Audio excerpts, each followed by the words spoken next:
नमस्कार दोस्तों। नमस्कार दोस्तों।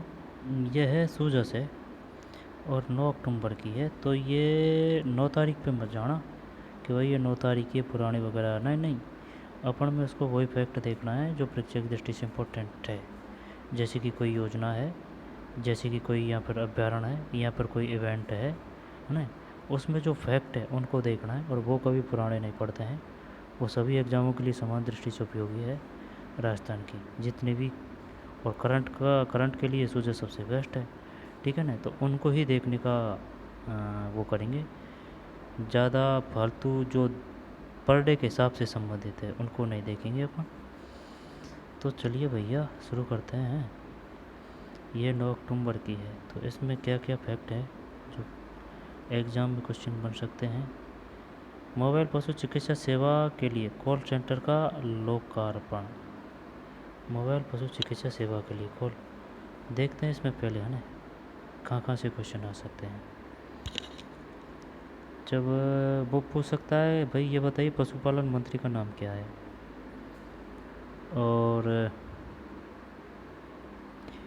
बीमार पशुओं पर टोल फ्री नंबर कौन सा है, 1961, 1962, 1963, किसी भी प्रकार से दे सकता है वो। और ये बढ़िया है, और यहाँ से क्वेश्चन आएगा, यहाँ से पशुपालन से यहाँ से आएगा। ये बढ़िया फैक्ट दे रखा है इसमें। आगे चलते हैं। मुख्यमंत्री भजनलाल शर्मा डूंगरपुर पहुंचे, हेलीपैड पर गार्ड ऑफ ऑनर दिया। यहाँ से क्वेश्चन नहीं आएगा। आगे चलते हैं।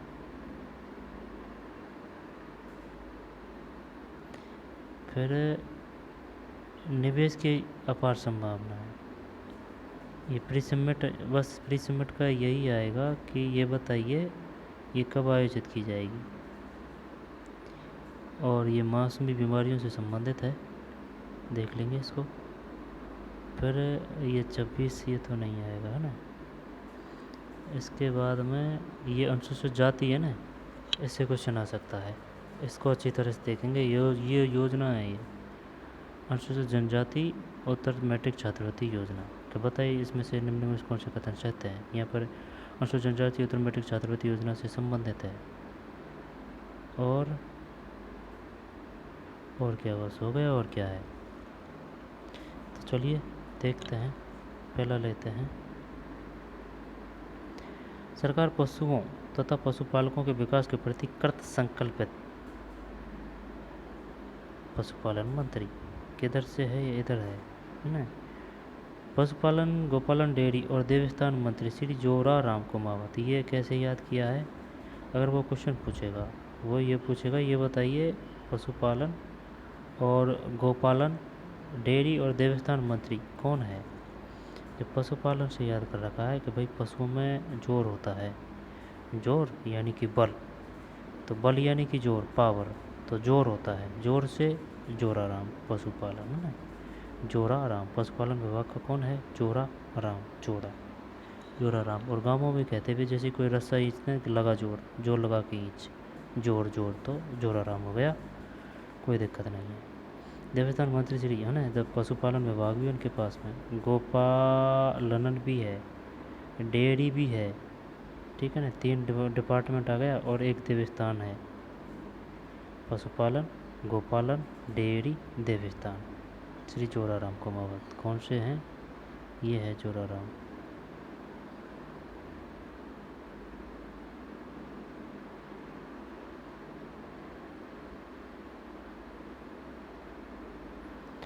बड़े ढंग से फ़ोटो खिंचा रहा है।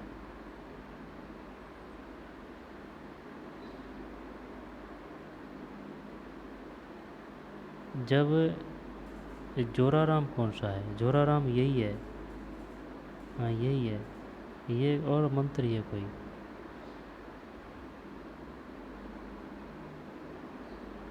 State level call centre 1962। Launching ceremony, किसकी लॉन्चिंग सेरेमनी है भाई, स्टेट लेवल कॉल सेंटर 1962। ये ध्यान रखना है, इसको क्वेश्चन आएगा पक्का यहाँ से। इंडसलैंड बैंक भारत, देखते हैं।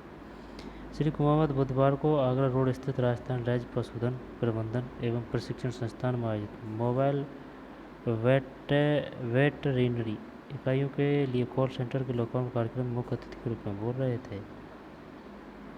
श्री कुमावत इस कार्यक्रम में विशिष्ट अतिथि के रूप में राज्य मंत्री पशुपालन, गोपालन, मत्स्य एवं गृह विभाग श्री जवाहर सिंह बेडम उपस्थित रहे। जवाहर सिंह बेडम दिखे साथ ही दूसरे जवाहर सिंह बेडम। फिर श्री कुमावत ने कहा कि कॉल सेंटर का संचालन विभाग के लिए बहुत ही सराहनीय कदम है। प्रधानमंत्री और प्रदेश के मुख्यमंत्री को धन्यवाद देते हुए उन्होंने कहा कि मोबाइल पशु चिकित्सा एवं कॉल सेंटर पशुधन और पशुपालकों के लिए बहुत बड़ी भेंट और बहुत बड़ी सुविधा है। कॉल सेंटर की सुविधा शुरू होने से उन्हें घर पर ही पशुओं का इलाज मिलना शुरू हो जाएगा, जिससे उनके समय और पैसे दोनों की बचत होगी। श्री कुमावत ने कहा कि मंगला पशु बीमा योजना की आ गया ना मंगला पशु बीमा योजना की क्रियान्वित भी जल्द शुरू की जाएगी। मंगला पशु बीमा योजना क्या है? मंगला पशु बीमा योजना। फिर पशुपालन, गोपालन, मत्स्य एवं राज्य मंत्री श्री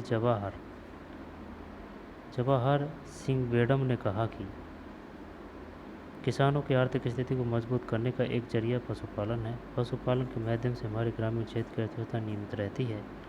पशुपालन के घर पर पशुओं के लिए चिकित्सा सुविधा उपलब्ध कराना एक उपयोगी पहल है। इस अवसर पर शासन सचिव पशुपालन, गोपालन एवं मत्स्य डॉक्टर समित शर्मा ने कहा कि कॉल सेंटर का अधिकतम उपयोग सुनिश्चित करते हुए पशुधन और पशुपालकों को अधिक से अधिक संख्या में लाभ पहुंचाना इस योजना का उद्देश्य है। अगले 6 महीनों में पशुपालन विभाग प्रदेश के सर्वश्रेष्ठ 3 विभागों में होगा। ठीक। उन्होंने कॉल सेंटर पर वीडियो कॉलिंग की सुविधा शुरू करने के लिए भी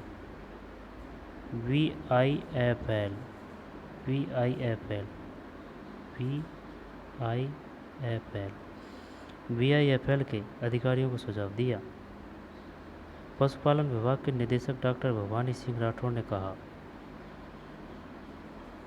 कि मोबाइल पशु चिकित्सा सेवा द्वारा 1,63,934 शिविरों के माध्यम से 27.48 लाख से अधिक पशुओं को उपचारित करते हुए लगभग 6.86 लाख पशुपालकों को लाभान्वित किया गया है।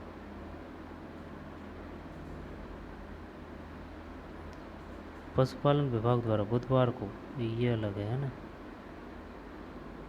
श्री गंगानगर बीमार पशुओं को उपचार कर राहत दिलाएं।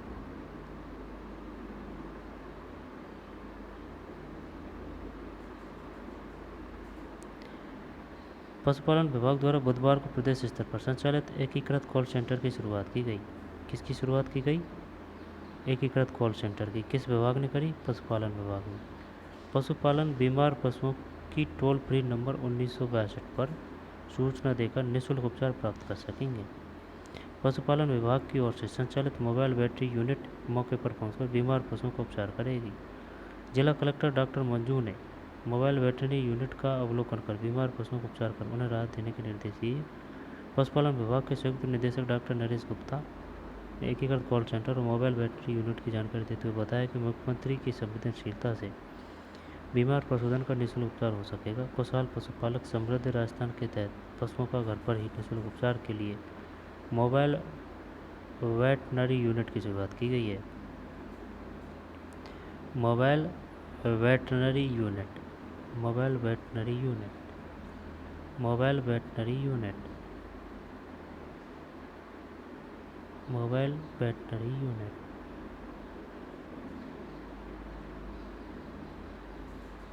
किसकी शुरुआत की गई है? Mobile veterinary unit. यहाँ पर यह बताइए मोबाइल बैटरी यूनिट से संबंधित कथन है 1962 नंबर है और mobile battery unit toll free number 1962 पर सूचना देने पर मोबाइल यूनिट पशुपालक के घर पहुंचेगी।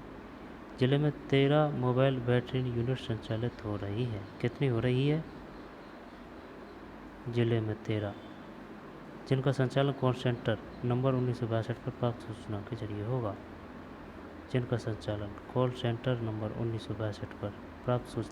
होगा। गंगानगर जिले में 13 तो भाई गंगानगर की बात है। श्री गंगानगर, तेरा तो श्री गंगानगर में ही है। 1962 मोबाइल यूनिट पशुपालन के घर पहुँचेगी। शुरुआत किसकी की गई है? मोबाइल वेटरनरी यूनिट की, मोबाइल वेटरनरी यूनिट की।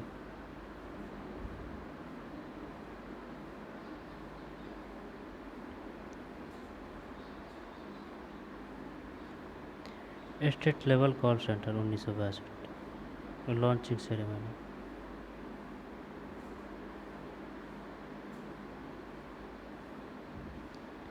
ये शायद डॉक्टर सुमित शर्मा है ना, डॉक्टर सुमित शर्मा।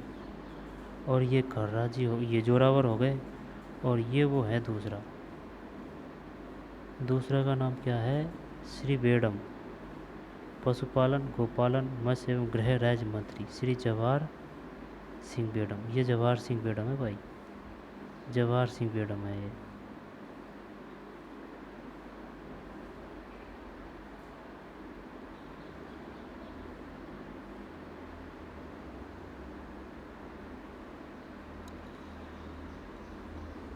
आगे चलते हैं।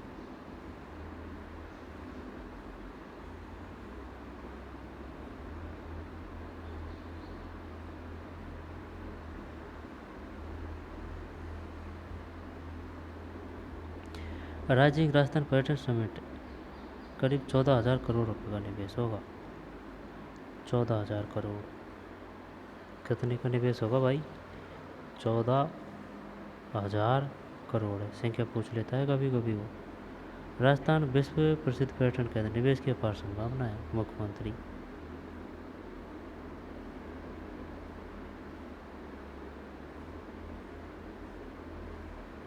Tourism free summit, tourism free summit.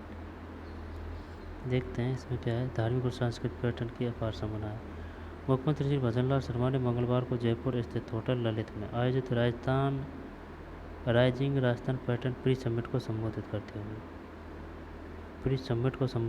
हुए कहा कि राजस्थान में पर्यटन सहित विभिन्न क्षेत्रों में निवेश की अपार संभावना है।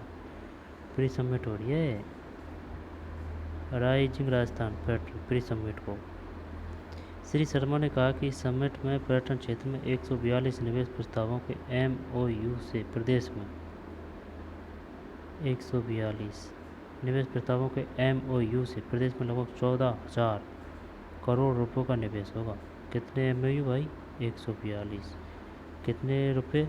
14,000 करोड़।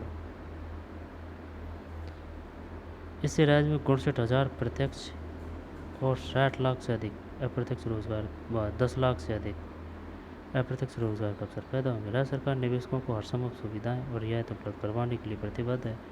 पर्यटन क्षेत्र को गति देने के लिए नई राजस्थान पर्यटन इकाई नीति लाई जा रही है तथा निवेश को प्रोत्साहित करने के लिए विभिन्न प्रकार की रियायतों का प्रावधान किया जा रहा है। श्री शर्मा ने कहा कि हम राजस्थान को एक विश्व स्तरीय पर्यटन स्थल बनाना चाहते हैं। इसके लिए राजस्थान पर्यटन विकास बोर्ड का गठन कर राजस्थान पर्यटन विकास बोर्ड का गठन कर राजस्थान पर्यटन विकास बोर्ड का गठन कर Rajasthan tourism infrastructure and capacity building fund बनाकर पर्यटन क्षेत्र में 5,000 करोड़ रुपए के कार्य करवाए जाएंगे। सुनो, ये ध्यान देने वाली बात है। किसकी बात की जा रही है? विश्व स्तरीय पर्यटन स्थल, ठीक है। और किसका गठन करने की बात कर रहे हैं? राजस्थान पर्यटन विकास बोर्ड, राजस्थान पर्यटन विकास बोर्ड के गठन की बात की जा रही है। का गठन कर Rajasthan tourism infrastructure and capacity building fund बनाकर। जब ये अलग है, पहले ये बनेगा राजस्थान पर्यटन विकास बोर्ड, इसके बनने के बाद में Rajasthan tourism infrastructure and capacity building fund बनाकर कितने करोड़ रुपए की कार्य किए जाएंगे? 5,000। जब 14,000 करोड़ तो इसमें ही होंगे, 5,000 इसमें जाएंगे पर्यटन में, है ना। और ये बोर्ड बनाया जाएगा राजस्थान पर्यटन विकास बोर्ड, और इसके तहत ही Rajasthan tourism infrastructure and capacity building fund बनाकर ठीक है। इम्पोर्टेंट है भाई ये, है ना। एक तो ये है और एक ये है, और 5,000 करोड़। इस वजह से तो पढ़ रहे थे इसको भाई। अगर जहाँ मुख्यमंत्री है तो वह प्रमुख की घटना या इवेंट है वो। धार्मिक सांस्कृतिक पर्यटन के अपार संभावना है। मुख्यमंत्री श्री भजनलाल शर्मा ने कहा कि राजस्थान एक विश्व स्तरीय पर्यटन केंद्र है जिसे शांत, सुरक्षित, सौहार्दपूर्ण वातावरण के लिए जाना जाता है। वर्ष 2023 में राज्य में करीब 18 करोड़ घरेलू और 17 लाख अंतर्राष्ट्रीय पर्यटक आए 2023 में। 18 करोड़ तो घरेलू 18 करोड़ तो घरेलू और 17 लाख अंतर्राष्ट्रीय पर्यटक आए। काफ़ी बड़ी संख्या है 17 लाख। पर्यटकों के सुगम आगमन के लिए हवाई अड्डों का उन्नयन और विकास किया जा रहा है। जयपुर हवाई अड्डे में नए स्टेट टर्मिनल के निर्माण के साथ ही इसकी यात्री क्षमता भी बढ़ाने के लिए काम किया जा रहा है। अब उसको पूछना होगा ना, तो बस सिर्फ यही पूछेगा, बताइए कौन से हवाई अड्डे की यात्री क्षमता को बढ़ाने का काम किया जा रहा है। जयपुर हवाई अड्डे, ऑप्शन को शानदार देगा 4। किस हवाई अड्डे की यात्री क्षमता को बढ़ाने का काम किया जा रहा है जयपुर हवाई अड्डे? सालासर, खाटू श्याम, बाबा रामदेव में श्रद्धालु बड़ी तादाद में दर्शन के लिए आ रहे हैं। राज्य बजट में भी खाटू श्याम जी के पावन धाम की भव्यता प्रदान करने के लिए कितने करोड़? 100 करोड़ रुपए की राशि का प्रावधान है खाटू श्याम जी। राजस्थान वेडिंग टूरिज्म में देश में पहले नंबर पर है। Rajasthan wedding tourism, Rajasthan wedding tourism देश में पहले नंबर पर है। अच्छा, वेडिंग टूरिज्म। वन्यजीव पर्यटन में राज्य के रणथंभौर और सरिस्का टाइगर अभ्यारण्य प्रसिद्ध है।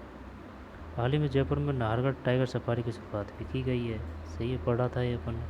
साथ ही माही नदी के द्वीपों में पर्यटन तथा जैसलमेर के खूडी में पर्यटकों को डेजर्ट सफारी की संभावना है। ये बताइए, डेजर्ट सफारी की असीम संभावना कहाँ है? खूडी में। ये खूडी कहाँ है? जैसलमेर में। दोबारा देख।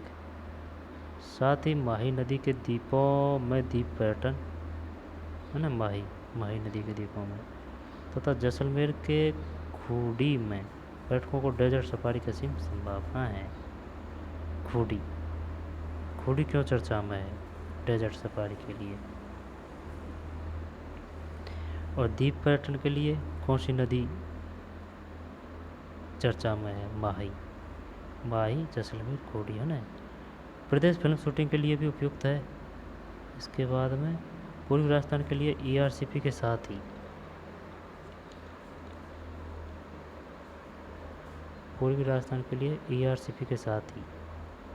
शेखावाटी के लिए पूर्वी राजस्थान के लिए ERCP के साथ ही शेखावाटी के लिए यमुना जल समझौता यमुना जल समझौता तथा दक्षिण राजस्थान के जिलों के लिए देवास परियोजना का धरातल पर क्रियान्वयन किया जा रहा है। ये सब इम्पोर्टेंट है, सुन लो मेरी बात। पूर्वी राजस्थान के लिए कौन सी परियोजना है? ERCP के साथ ही शेखावाटी के लिए यमुना जल समझौता तथा दक्षिण राजस्थान के जिलों के लिए देवास परियोजना। ERCP के लिए यमुना जल समझौता, दक्षिण राजस्थान के लिए देवास परियोजना धरातल पर क्रियान्वयन किया जा रहा है। साथ ही ऊर्जा के क्षेत्र में भी राज्य को आत्मनिर्भर बनाने के लिए 2.24 लाख करोड़ रुपए के MOU किए गए हैं। कितने? 2.24 लाख करोड़ है। 2.24 लाख करोड़। बिजली पानी की पर्याप्त उपलब्धता से राज्य में कृषि, उद्योग एवं पर्यटन क्षेत्र को बढ़ावा मिलेगा, जिससे विकसित राजस्थान सपना साकार होगा। कार्यक्रम को संबोधित करते हुए उप मुख्यमंत्री एवं पर्यटन मंत्री दिया कुमारी ने कहा कि मुख्यमंत्री श्री भजनलाल शर्मा के नेतृत्व में राज्य सरकार निवेश प्रस्तावों को धरातल पर लाकर पर्यटन में ही नहीं बल्कि हर क्षेत्र में राजस्थान को नंबर 1 राज्य बनाएगी। पर्यटन विभाग की ओर से नई पर्यटन नीति, नई पर्यटन यूनिट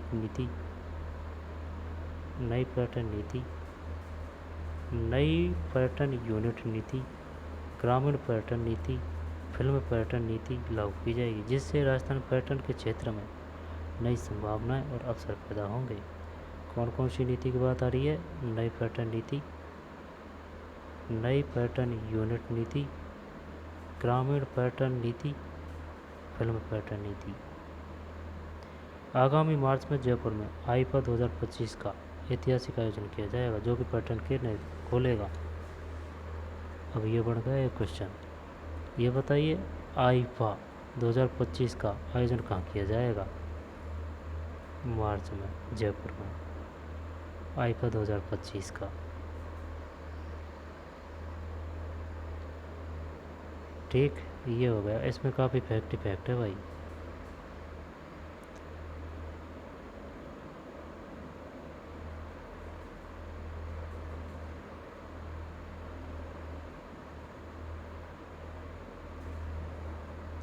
टूरिज्म प्री समिट,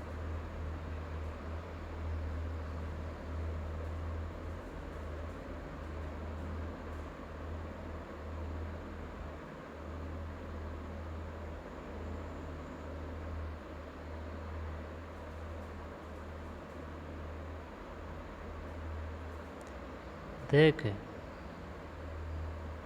142 निवेश प्रस्तावों के एमयू से 14,000 करोड़। घुसड़ तो प्रत्यक्ष है, 10 लाख अप्रत्यक्ष है। और विश्व स्तरीय पर्यटन स्थल बनाना चाहते हैं। इसके लिए क्या का निर्माण किया जाएगा? राजस्थान पर्यटन विकास बोर्ड का गठन। इसके बाद में Rajasthan tourism infrastructure and capacity building fund बनाकर पर्यटन क्षेत्र में 5,000 करोड़ रुपए के कार्य करवाए जाएंगे। फिर 2023 में 18 करोड़ घरेलू, 17 लाख अंतर्राष्ट्रीय। जयपुर हवाई अड्डा उन्नयन किया जा रहा है। और यात्री क्षमता सालासर खाटू श्याम बाबा रामदेव में, सालासर खाटू श्याम बाबा रामदेव श्रद्धालु बड़ी तादाद में दर्शन के लिए आ रहे हैं।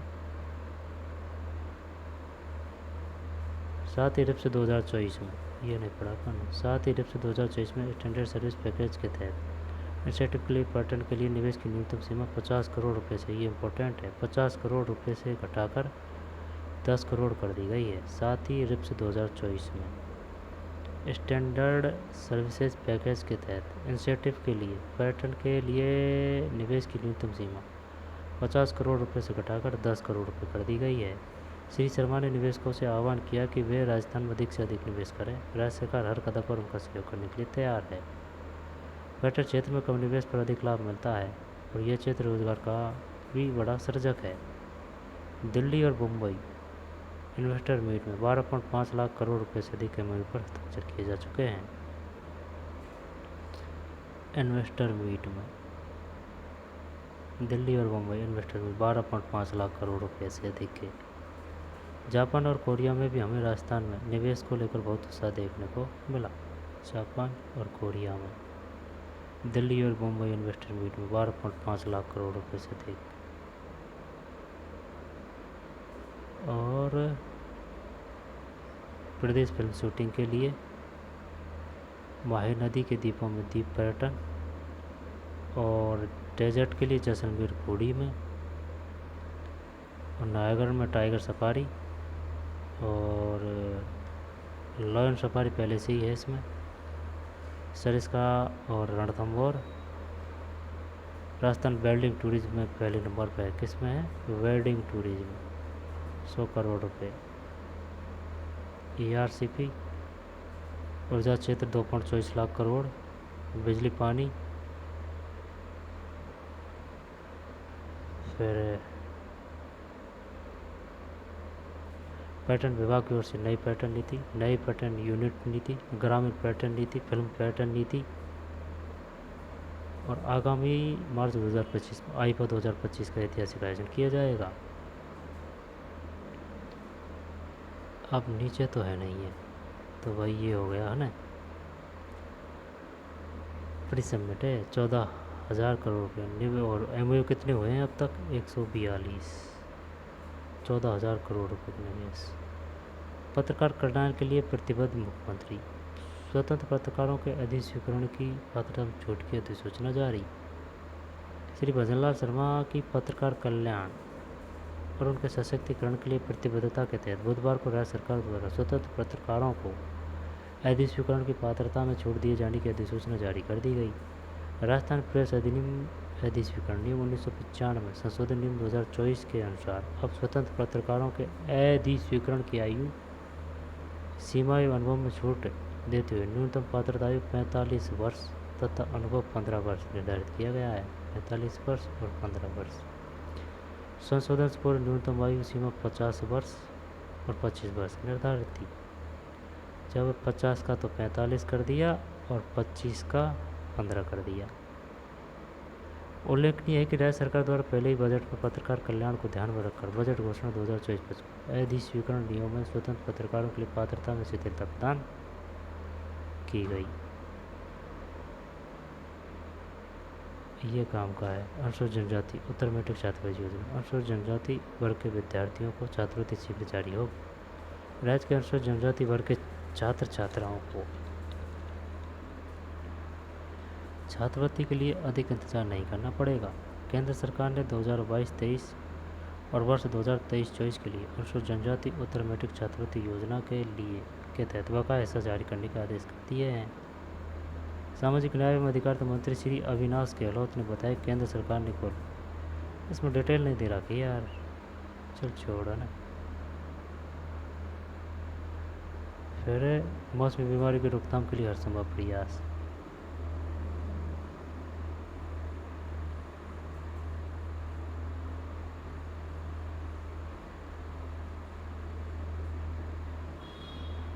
ये काम का है। डेंगू का प्रभार हर रविवार। मौसमी बीमारी की रोकथाम के लिए हर संभव प्रयास करें। जिला कलेक्टर में आयोजित साप्ताहिक समीक्षा बैठक को संबोधित करते हुए कलेक्टर डॉक्टर जितेंद्र सोनी ने कहा कि डेंगू, मलेरिया एवं चिकनगुनिया सहित अन्य मौसमी बीमारियों की प्रभावी रोकथाम के लिए सभी अधिकारी, उपखंड अधिकारी की अगुवाई में धरातल पर हर संभव प्रयास करें ताकि आमजन को बीमारी की चपेट में आने से रोका जा सके। जिला कलेक्टर ने उपखंड अधिकारियों को राजकीय चिकित्सालयों का नियमित निरीक्षण करने, फॉगिंग मशीन सहित उपलब्ध संसाधनों का रोस्टर बनाकर आगामी 25 अक्टूबर तक सभी इलाकों में सघन फॉगिंग करवाने के लिए भी निर्देशित किया है। डेंगू पर वार हर रविवार। हर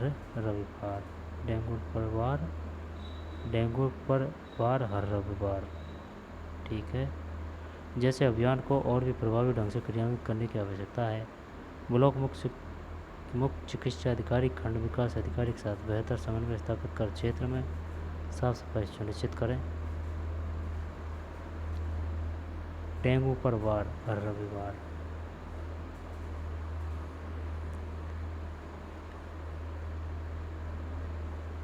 अब क्या लगता है इसमें क्या आएगा? इसमें काफ़ी इम्पोर्टेंट है यार। ये कर रहा है, ये वेडम है। किसकी लॉन्चिंग की जा रही है? 1962 स्टेट लेवल कॉल सेंटर की। और